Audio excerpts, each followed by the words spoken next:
Iya, kita akan lanjutkan sekarang pembacaan Kejadian pasal yang ke-14. Judul perikopnya adalah di sana, Abram mengalahkan raja-raja di timur dan menolong Lot. Ya, lihat loh. Ya, Lot ditolong lagi padahal sudah jadi ponaan yang tidak tahu etika terhadap orang tua Lot ini, saudara ya. Ayat pasal 14 ayat yang pertama. Pada zaman Amrafel, Raja Sinear, Aryok, Raja Elasar, Kedorlaomer, ya Raja Elam, dan Tideal, Raja Goyim, terjadilah bahwa raja-raja ini berperang melawan Bera, Raja Sodom, Birsya, Raja Gomora, Shinab, Raja Atma, Shemeber, ya Raja Seboim, dan Raja negeri Bela, yakni negeri Zoar. Ya, ayat yang ketiga, raja-raja yang disebut terakhir ini semuanya bersekutu datang ke lembah Sidim, yakni Laut Asin. Ya, jadi saudara, di Laut Asin itu ya dekat dengan Sodom. Ayat 4, 12 tahun lamanya mereka takluk kepada Kedorlaomer. Tetapi dalam tahun yang ke-13 ya mereka memberontak, saudara ya. Mereka memberontak, di sana dikatakan. Ayat yang ke-5, dalam tahun yang ke-14 datanglah Kedorlaomer serta raja-raja yang bersama-sama dengan dia, lalu mereka mengalahkan orang Refaim di Asiterot Karnaim ya, dan orang Susim di Ham, orang Emim di Syawe Kiryataim, dan orang Hori di pegunungan mereka yang bernama Zeir, sampai ke El Paran di tepi padang gurun. Ya, saudara, ya siapakah Kedorlaomer ini? Namanya susah sekali ya. Kalau saudara punya anak jangan dinamakan ini, saudara ya. Susah mau ngomong aja Kedorlaomer. Ya. Dan dikatakan siapakah dia? Ya, Kedorlaomer ini, dan mengapa ia begitu penting? Pada zaman Abram, sebagian besar kota memiliki raja mereka sendiri, saudara. Ya, peperangan di antara raja-raja itu adalah hal yang biasa. Ya, jadi setiap kota punya raja dan terjadi peperangan antara raja satu dengan raja yang lain, itu adalah hal yang biasa. Ya, kota yang ditaklukkan itu harus membayar upeti kepada raja yang menang. Ya, jadi itu aturannya. Kalau ada satu kota yang berselisih paham, ya bertengkar, lalu mereka ya mengadakan peperangan dan kota itu kalah, maka dia harus membayar iuran atau upeti kepada yang menang, saudara, yang menaklukkannya. Ya, tidak ada yang diketahui mengenai Kedorlaomer ini kecuali apa yang kita baca di dalam Alkitab. Namun rupanya dia ini sangat berkuasa. Ya, 5 kota termasuk Sodom telah membayar upeti kepadanya selama 12 tahun. Ya, jadi dikatakan di sini Kedorlaomer ini, ya rupanya 5 kota ini termasuk Sodom, ya raja-rajanya membayar upeti kepada dia. Berarti dia ini seorang yang gagah perkasa, saudara. Istilahnya dia menang perang terus, saudara, setiap kali berperang. Makanya 5 kota termasuk kota Sodom itu raja-rajanya membayar upeti selama 12 tahun, saudara ya. Dan kelima kota itu akhirnya membentuk aliansi. Mereka semua bekerja sama dan memberontak terhadap Raja Kedorlaomer ini, saudara. Ya, lalu dengan cepat dia dan mereka akhirnya bisa menaklukkan kembali, saudara ya, dengan membentuk aliansi dan memberontak dengan cara yang mereka tidak mau membayar upeti lagi ya. Namun Kedorlaomer bereaksi dengan cepat dan kembali menaklukkan mereka semua. Tidak disangka, saudara, ketika 5 kota ini menyusun strategi, mereka bersatu untuk melawan raja ya Kedorlaomer ini, lalu saudara ya dengan cepat ya Kedorlaomer ini menyadari akan hal itu dan dia langsung menaklukkan mereka kembali, saudara. Ketika ia mengalahkan Sodom, ya, dia menawan Lot. Ya, ini saudara, ya, kita lihat akhirnya kena batunya ini Lot. Ya, Lot memilih tempat yang kelihatannya indah seperti taman sorga, tetapi dia tidak tahu itu tempat yang akan mencelakai dia. Ya, dia berkemah dia memilih tempat dekat Sodom, dekat kota yang berdosa itu. Ketika Kedorlaomer menawan, ya, menaklukkan Sodom, ya, Lot yang ditawan, saudara. Lot ditangkap, saudara. Ya, kita tahu bersama kalau menjadi tangkapan atau, ya, tawanan perang itu, ya, disiksa, saudara. Akhirnya Lot ditawan, ya. Dan di sini dikatakan, saudara, ketika ia mengalahkan Sodom, dia menawan Lot, ya, bahkan keluarganya dan harta bendanya. Mungkin karena Lot ini kaya, saudara, ditahan sama dia, saudara, sama raja ini. Abram dengan hanya, ya, 318 orang mengejar pasukan Kedorlaomer dan menyerangnya di dekat Damsyik. Dengan pertolongan Allah, saudara, ya, akhirnya Abram bisa mengalahkan mereka dan membawa kembali Lot dan keluarganya serta harta bendanya. Kita lihat di situ, saudara, ya, akhirnya dikatakan di sana ketika mereka itu bersepakat melawan Raja Kedorlaomer ini, ternyata, ya, tidak berhasil, justru mereka ditaklukkan, saudara. Ya, ayat yang ke-7, sesudah itu bangkitlah mereka dan sampai ke En Mispat, yakni Kades, dan mengalahkan seluruh daerah orang Amalek dan juga orang Amori dan diam di Haseson Tamar. Ayat 8, lalu keluarlah raja negeri Sodom, raja negeri Gomora, raja negeri Atma, raja negeri Seboim, dan raja negeri Bela, yakni negeri Zoar, dan mengatur barisan perangnya melawan mereka di lembah Sidim. Ayat 9, melawan Kedorlaomer, raja Elam, Tideal, raja Goyim, Amrafel, dan, ya, raja Sinear, dan Ariok, raja Elasar. 4 raja lawan 5, saudara. Ayat yang ke-10, di lembah Sidim, di mana ada sumur aspal.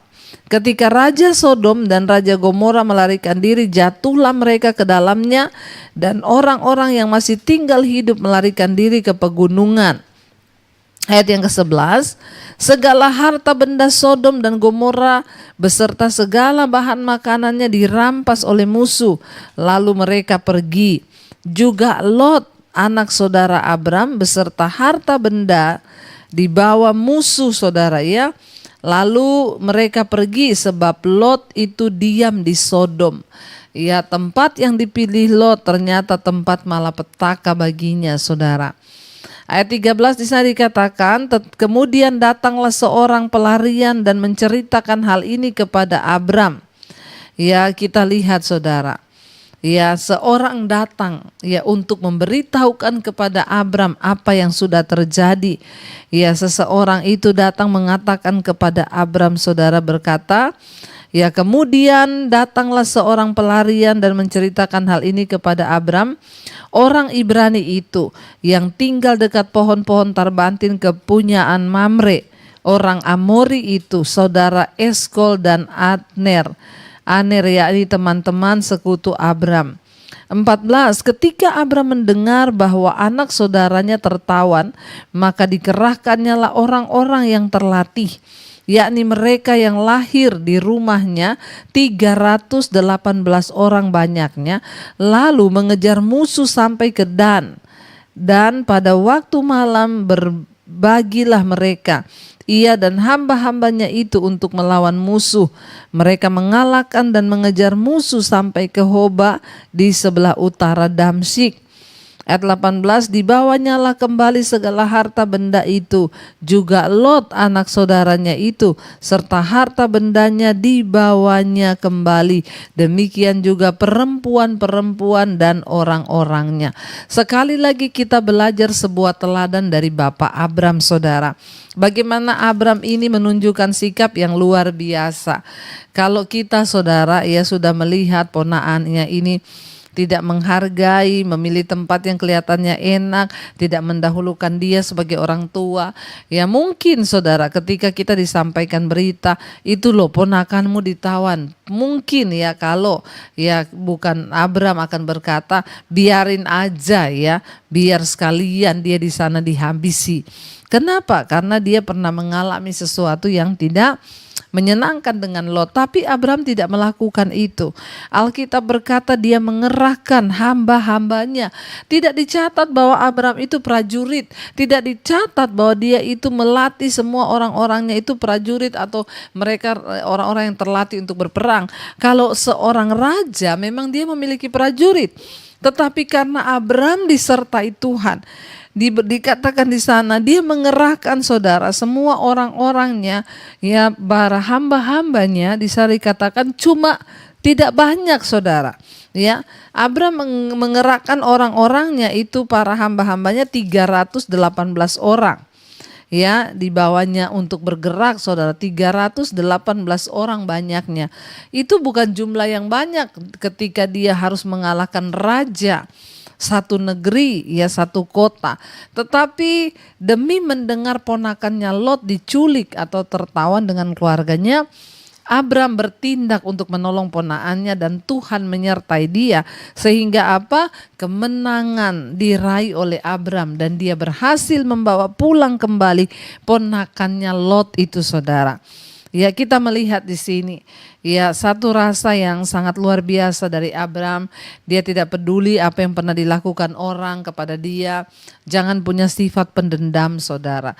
Ketika kita merasakan orang melakukan sesuatu yang tidak enak bagi kita, biarin saja. Jangan pernah berusaha membalas yang jahat dengan yang jahat. Mari kita terus menjaga sikap hati kita. Bahkan dia mau menolong Lot ponakannya yang sudah ya memilih tempat yang kelihatannya lebih enak duluan.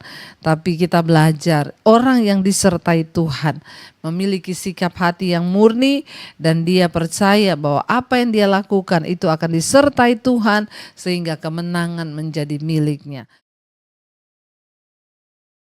Ya, sekarang kita lanjut pasal yang ke-14 ayat 17. Judul perikopnya adalah pertemuan Abram dengan Melkisedek ya.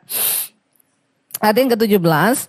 Setelah Abram kembali dari mengalahkan Kedorlaomer. Oh iya, tadi malam rajanya Kedorlaomer. Ya, tadi malam saya sudah bilang jangan kasih nama anakmu Kedorlaomer. Susah sekali mengucapkannya ya. Setelah Abram kembali mengalahkan Kedorlaomer, saya yakin juga tidak ada kali orang Indonesia yang punya nama ini saudara ya. Dan para raja yang bersama-sama dengan dia, maka keluarlah Raja Sodom menyongsong dia ke lembah Yahweh, yakni lembah raja. Ya, ayat 18, jadi saudara dikatakan, Melkisedek Raja Salem membawa roti dan anggur. Ia seorang imam Allah yang maha tinggi. Melkisedek itu imam Allah yang maha tinggi. Lalu ia memberkati Abram, katanya, diberkatilah kiranya Abram oleh Allah yang maha tinggi pencipta langit dan bumi. Dan terpujilah Allah yang maha tinggi yang telah menyerahkan musuhmu ke tanganmu. Lalu Abram memberikan kepadanya 1/10 dari semuanya.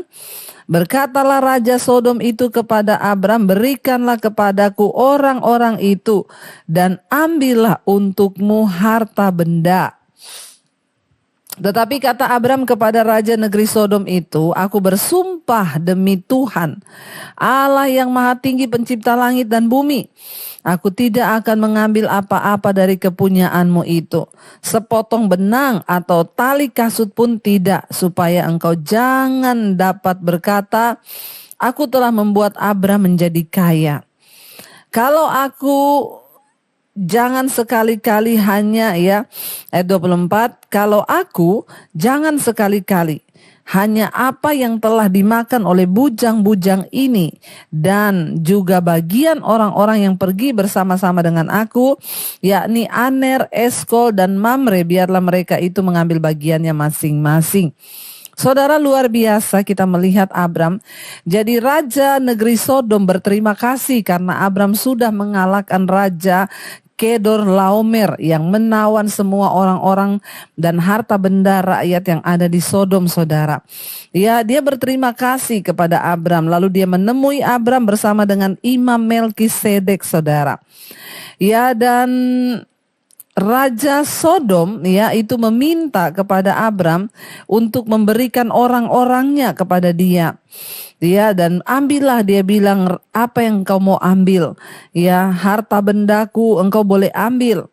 Ya, tetapi Abram berkata, ya, demi Tuhan aku bersumpah, ya, demi Tuhan Allah yang Maha Tinggi pencipta langit dan bumi, aku tidak akan mengambil apa-apa. Ya, tidak sepotong benang atau tali kasut pun tidak akan kuambil. Supaya jangan engkau berkata bahwa Abram telah menjadi kaya karena aku. Ya, saudara, di sini kita melihat, saudara, ya, Abram ya sungguh luar biasa. Ya, dia melihat, saudara, bahwa dia tidak mau memberikan kemuliaan bagi orang lain. Supaya jangan ya Raja Sodom berpikir dia sudah memberikan pemberian sehingga Abram menjadi kaya. Ya, Abram mau dia hanya memuliakan nama Tuhan. Kita melihat di sini ada nama Melkisedek. Siapakah Melkisedek, saudara? Ya, di sana jelas, saudara, dia adalah seorang imam yang takut akan Allah. Ya, karena namanya Melkisedek itu artinya raja kebenaran. Nah, kalau punya anak bagus dinamain Melkisedek, yaitu raja kebenaran. Dan Raja Salem berarti raja damai, saudara, ya. Dia adalah imam Allah yang maha tinggi, di sana dikatakan. Dia mengenal Allah sebagai pencipta langit dan bumi. Apalagi yang diketahui mengenai dia? Ada 4 teori utama yang diusulkan, saudara, menurut para ahli. Yang pertama, Melkisedek adalah raja yang dihormati di daerah tersebut. Abram hanya menunjukkan penghormatan yang pantas baginya. Yang kedua, nama Melkisedek itu mungkin hanya gelar atau jabatan bagi semua raja di Salem. Yang ketiga, mungkin juga Melkisedek adalah tipe atau contoh gambaran Kristus sendiri. Ya, suatu ajaran dalam perjanjian lama yang berhubungan demikian erat dengan apa yang Kristus lakukan sehingga mengilustrasikan suatu pelajaran mengenai Kristus. Yang keempat, Melkisedek adalah juga bisa merupakan penampakan di bumi dari Kristus, ya, dan dalam bentuk yang tubuh sementara. Jadi menurut para ahli, saudara, ya di sini yaitu tadi ya saudara, Melkisedek Raja Salem itu membawa roti anggur. Ia seorang imam Allah yang maha tinggi. Yang pasti dia adalah seorang yang takut akan Tuhan. Imam Allah yang maha tinggi, saudara, di sana dikatakan. Ya, Abram memberikan 1/10 dari benda-benda yang diperolehnya kepada orang-orang itu, saudara. Ya, kepada Melkisedek ya yang dia peroleh dari orang-orang itu, ya diberikan 1/10 ya kepada Melkisedek sebagai imam, ya. Jadi kita lihat di sini ada 1/10. Ya, makanya dalam perjanjian lama itu ada persembahan 1/10. Ada yang bertanya kepada saya gini, Bu, apakah memberikan perpuluhan itu masih wajib di zaman perjanjian baru ini, Bu? Ya, saya tanya ke beberapa hamba Tuhan lain tuh katanya sudah tidak perlu, sudah tidak wajib. Saya tuh jawab begini, saudara. Untuk memberi 1/10 aja pakai tanya-tanya, wajib atau tidak. Sebenarnya 100% dari hidup kita ini milik Tuhan. Kita ini hanya diajar untuk mengembalikan 1/10 saja, dan itu kita berikan kepada orang yang benar-benar hamba Tuhan yang benar-benar membutuhkan, pekerjaan Tuhan yang benar-benar membutuhkan, saudara. Ya, dan kita itu aja tanya-tanya, ya masih relevan atau tidak. Mari ya 1/10 itu adalah ya cara kita belajar untuk menabur. Karena kalau kita ini tidak diwajibkan, tidak disuruh oleh firman, mana ada saudara orang mau menabur. Padahal kita ini menabur untuk apa? Untuk kebaikan kita sendiri, karena firman Tuhan berkata siapa yang menabur dia akan menuai. Jadi nggak usah ditanya-tanya lagi, saudara, ya. Mari kita belajar. Abraham memberikan 1/10 dari apa yang diperolehnya. Ya, bahkan pada beberapa agama kafir pun merupakan tradisi untuk memberikan 1/10 dari penghasilan seseorang kepada dewa-dewa. Bahkan orang kafir pun belajar Memberi artinya apa? Kita sadar bahwa apa yang kita dapatkan itu bukan sepenuhnya karena usaha kita. Ya, kita memberi persepuluhan itu juga belajar saudara untuk menjadi orang tidak tamak, menjadi orang tidak rakus, tapi kita merelakan ya apa yang menjadi milik Tuhan. Abram pun juga ya melakukan apa yang menjadi kewajibannya kepada Allah. Tetapi dia tidak mau mengambil apapun dari barang-barang yang diperolehnya dari Raja Sodom, saudara. Dia tidak mau ambil sedikit pun. Dia bilang supaya ya Raja Sodom jangan memegahkan diri dan berkata bahwa ya Abram itu kaya karena pemberiannya, saudara. Ya, dia tidak mau ambil apapun dari barang-barang yang diperolehnya dari Raja Sodom. Walaupun jumlahnya yang besar, ya ini secara signifikan akan menambah apa yang dapat dipersembahkannya kepada Allah. Dia memilih ya menolaknya, saudara, dengan alasan-alasan yang lebih penting. Ya, dia tidak ingin Raja Sodom yang tak mengenal Tuhan itu berkata, akulah yang telah membuat Abram menjadi kaya. Abram tidak mengizinkan kemuliaan diambil oleh orang yang tidak mengenal Allah, tetapi biarlah hanya untuk Tuhan kemuliaan itu. Ya, jadi memang ya seringkali tidak semua berkat itu harus kita terima, saudara, yang kelihatannya berkat. Ya, ini kan kelihatannya berkat. Ya, saya juga pernah mengalami ketika ya saya udah seneng ada yang mau kasih saya uang 75 juta, saudara. Tapi ketika saya berdoa, Tuhan berkata jangan kamu terima. Wah, itu pergumulan secara daging. Tapi saya bersyukur akhirnya saya bisa menolaknya, saudara. Karena kita nggak tahu, ya Tuhanlah yang lebih tahu. Ini berkat ini benar-benar dari Tuhan atau jebakan iblis, saudara ya.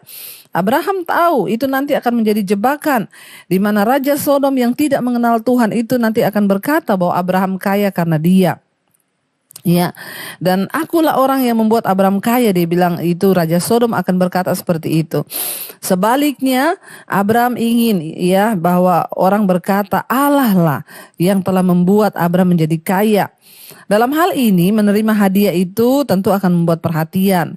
Ya, semua orang fokus kepada Abram atau Raja Sodom dan bukan kepada Allah, Sang Pemberi kemenangan. Jadi saudara ya, bila orang-orang melihat kita, mereka perlu melihat apa yang telah Tuhan lakukan dalam hidup kita.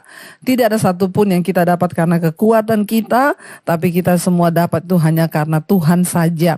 Saya percaya biarlah hari-hari ini kita mau terus mendekatkan diri kepada Tuhan.